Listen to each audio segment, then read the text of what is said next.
Hello, so this is my forecast for the week starting the 1st of November, and this is the forecast for Monday.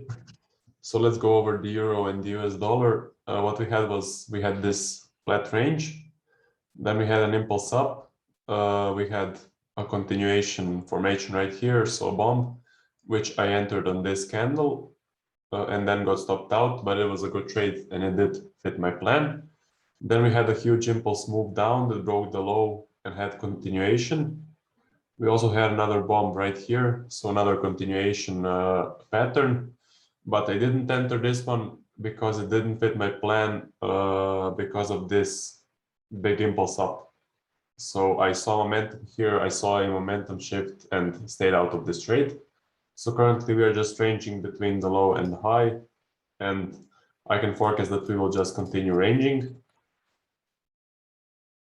And as Josh said, we can sometimes get these sort of patterns on the euro, so an ascending and then an impulse up.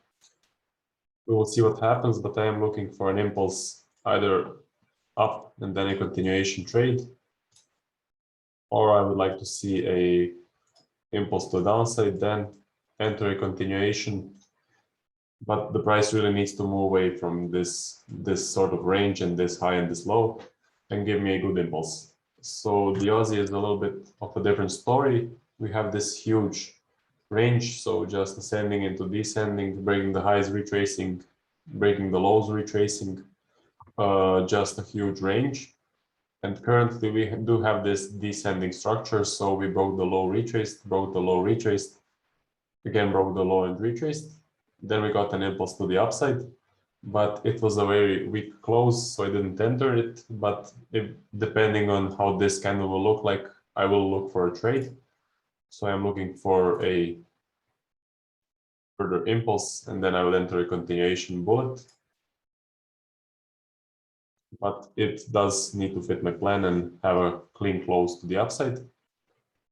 So that's what I'm searching for. Because of this descending structure, I'm waiting for a good impulse to the upside. But what we can get is just a range, in which case I would stay out, or we can get a much bigger impulse and then I'll look for a continuation bomb to enter to the upside, or maybe we will also drop to a downside.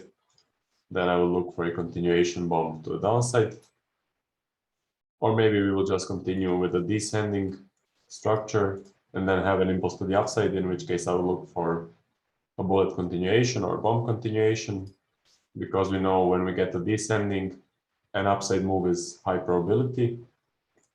Or we can just stay ranging, stay ascending to the upside, creating this huge range to range price action, so a descending into an ascending. We will see, but currently I am looking for an impulse to the upside, and I would enter a bullet right here. So yeah, this does look better than the euro. And for the euro, I'm just waiting for the price to break the high and the low. So that's it for the forecast, and I will see you in the Tuesday forecast.